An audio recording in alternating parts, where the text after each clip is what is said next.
Hey everyone, it's Sonia here with another update on the madness that is happening here in Canada and especially in Quebec. So today I want to talk about how children are now being used to push hate and segregation on mainstream TV here in Quebec, and also how Quebec is insisting that we have to stay in this kind of open air prison for the time being. While in other places, restrictions are being dropped, even the WHO is suggesting maybe things should ease up a bit. And a strange situation happened where four people died from exposure trying to cross illegally from Canada to America. Were they trying to escape the tyranny? Maybe they were. So let's look at these things. Before I start, I just want to mention, in case you didn't know, I still have my link for my Patriot Supply, which is preparewithtruthergirls.com, which I'll leave you below. So if you use this link, you can get a discount on a 4-week supply of MREs that are specially designed to last up to 25 years so that they're ready when you need them.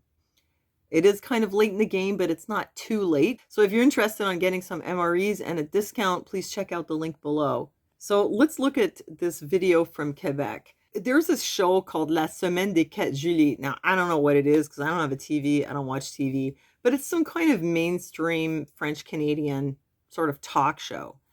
And the host, Julie Snyder, I think is her name, had a woman on who brought with her 2 children, who they then asked, what should the policies be to deal with the members of the public who refuse to get vaccinated. I'm going to play the video and I'm going to translate for you so you can understand what happened. Est-ce que vous avez vos vaccins, vous autres? Oui, tous les deux, on a une seule dose. Okay, so first of all, she asked the children whether they were vaccinated, and the little girl said, yes, we have each had 1 dose. Next question. D'accord, vous autres, avec la vaccination obligatoire? Oui. Oui? Oh. Oh. She asked them, are you in agreement with mandatory vaccination? And the 2 kids reply right away, yes. Oui, hein? Wow. On dirait que je les ai drillés, Julie. Oui. That woman there says, it looks like I drilled them. Like she drilled them for what to answer. And they think it's hilarious. The public didn't think it was so hilarious. Ah oui, hein? Wow. On dirait que je les ai drillés, Julie. Oui. Puis qu'est-ce qu'on devrait faire avec les gens qui veulent pas se faire vacciner? She asked the children, what should we do with people who refuse to get vaccinated? Now listen to this. On devrait appeler la police. Ooh, Oui. oui, oui. We should call the police. Appeler la police. Ooh, Oui. oui, oui. Oh, oui. S'ils n'ont pas leur vaccin, ça peut mettre beaucoup de personnes en danger. Fait que comme le gouvernement est en train de faire en ce moment, il faut leur couper petite chose à petite. Whoa, whoa, whoa, whoa. Fait que comme le gouvernement est en train de faire en ce moment, il faut leur couper petite chose à petite jusqu'à temps qu'ils se tannent puis qu'ils se fassent vacciner. En tout cas, vous avez... So she said, if they're not vaccinated, it could put a lot of people in danger. So we should do what the government is doing and cut them off from things one at a time until they get fed up and they get vaccinated. And the crowd erupts into applause.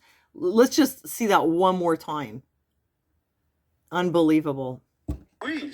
S'ils n'ont pas leur vaccin, ça peut mettre beaucoup de personnes en danger. Fait que comme le gouvernement est en train de faire en ce moment, il faut leur couper petite chose à petite jusqu'à temps qu'ils se tannent puis qu'ils se fassent vacciner. En tout cas, on a des futurs politiciens à côté de nous. Merci. Merci beaucoup. And then they're joking. They're saying, oh, in any case, we have future politicians here, and they're all clapping. But wow, I mean, do you think that these kids came up with this on their own? I don't think so. I think she did drill them. I think they were used to push this message on the public. But I mean, how low can you go using little kids to push this kind of draconian approach of cutting people off from everything, one thing at a time? How would the kids know this? These are little kids. They were told this. They're being programmed. And then they're being used to program the public. But it really did not go over well. A lot of people reacted negatively and said, oh my God, what are you doing? This is terrible. You're pushing hate. You're using little children to push hate and to push segregation. And they made complaints to the network. So we'll see what happens with that. But I thought you might want to see that. This is the climate here in Quebec. This is on mainstream television. Wow, that's scary. And some new developments, this is all happening in the context of this. This is from Global News. Those who had COVID-19 and are vaccinated have best protection, a study finds. So a study found that people who had COVID and then got a shot had the best protection. But unvaccinated people with a past infection were a close second. Well, that's interesting. By fall, when the more contagious Delta variant had taken over, but boosters weren't yet widespread, the group had a lower case rate than vaccinated people who had no past infection. So, these kids here who are saying, well, if they didn't get vaccinated, they're putting a lot of people at risk. I don't think they're really aware so much of the science and the fact that there's a lot of unvaccinated people who are actually recovered and they have some pretty good protection. I know that our government knows that, not only because they had recognized it in their decree concerning the healthcare workers, but see, they always put this up, tableau de bord, it's the dashboard, and they would always include these statistics here about new cases, hospitalizations, and ICU, and they would always tell you by vaccination status until it started to get embarrassing because between September and December, the chance for an unvaccinated person to get infected went from being 8.4 times that of a vaccinated person to 0.7. By January, the risk was actually lower for an unvaccinated person to get infected, probably because many of them are recovered. So they got rid of that statistic because, it's not what they want people to see. But they did keep this one that reminds us that unvaccinated people still have 5.7 times the risk of hospitalization and 12.3 times the risk of ending up in the ICU. But they do know that, like it said here, the risk of catching it actually ended up being, at some point, it was higher for people who had only been vaccinated, not including the booster. Now, here's another interesting thing in our media. People are questioning Quebec's booster shot policy. Quebec's advice on booster shots doesn't make a whole lot of sense, public health experts say. So this is from CTV News.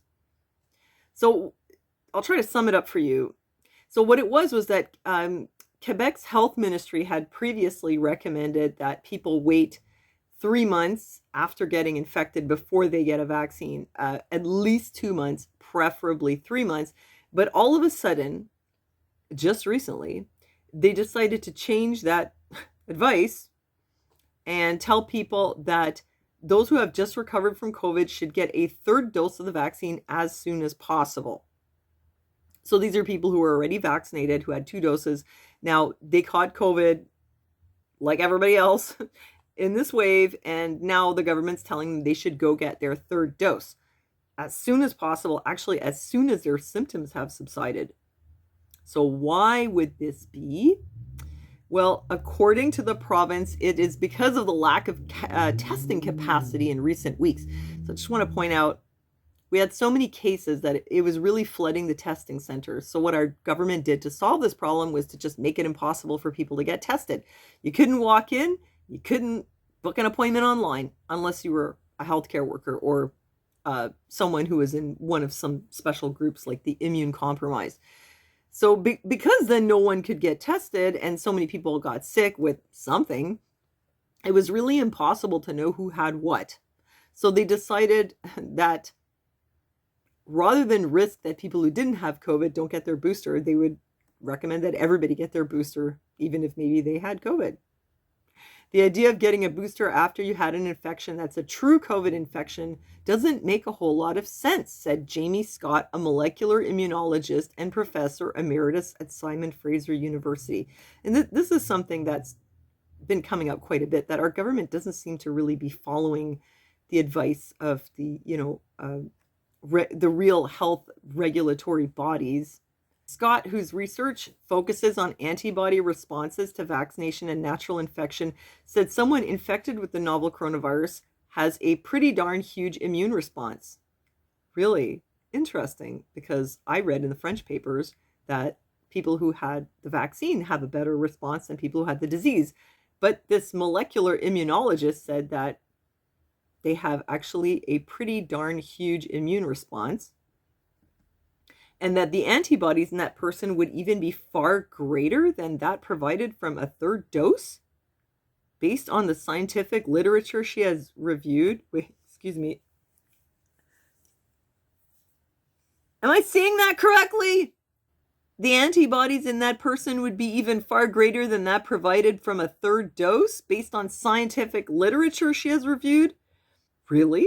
She said the other issue is that the booster isn't going to be effective partly because the antigen made by the vaccine gets cleared. What? What did you say?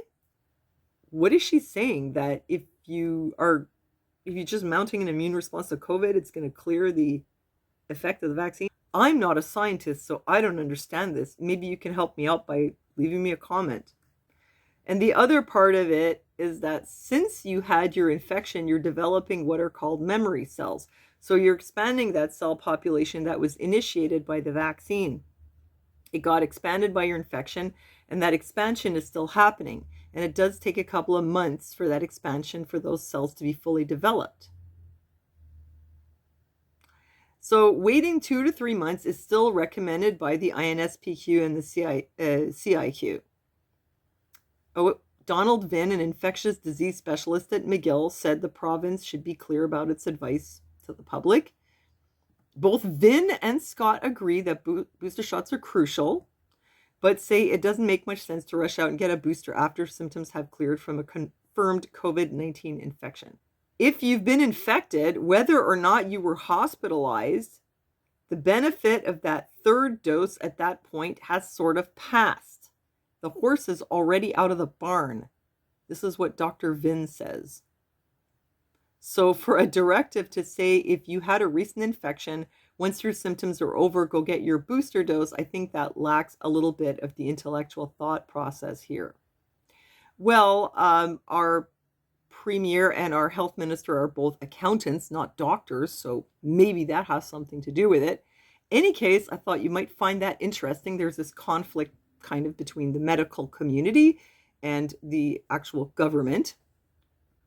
Meanwhile, over in England, the UK has decided to lift COVID-19 restrictions, and that includes also the mask mandate and the vaccine passports. I'll just tell you what I think happened here. Boris got quite shamed for participating in parties during the lockdowns in 2020. It got really bad. He was very badly shamed in Parliament, and people were calling for him to get out. I remember one of them saying, "For the love of God, just leave," or something like that. So I think he pretty much knew he'd fallen from grace, and I think he might be doing this to get back in people's good graces. I mean, it seems to me like a lot of these decisions are really based on politics more than anything else. But in any case, in the UK, they've decided to lift it. I guess they're going to now be the Florida of Europe. Meanwhile, also the WHO has said that actually travel bans are ineffective. I can assure you this is actually what the WHO said. You can see that on their website. The World Health Organization on January 19th said international travel bans do not provide added value and continue to contribute to the economic and social stress of countries. In a statement issued after a WHO meeting, the UN Health Agency said travel restrictions that were introduced to curb the spread of the Omicron variant of the coronavirus demonstrated the ineffectiveness of such measures over time. The WHO also urged countries not to require proof of vaccination against COVID-19 as the only way for travelers' entry, citing inequity in vaccine distribution. Countries should consider adjusting some measures, including testing and quarantine requirements when appropriate. That put a financial burden on travelers, the WHO said.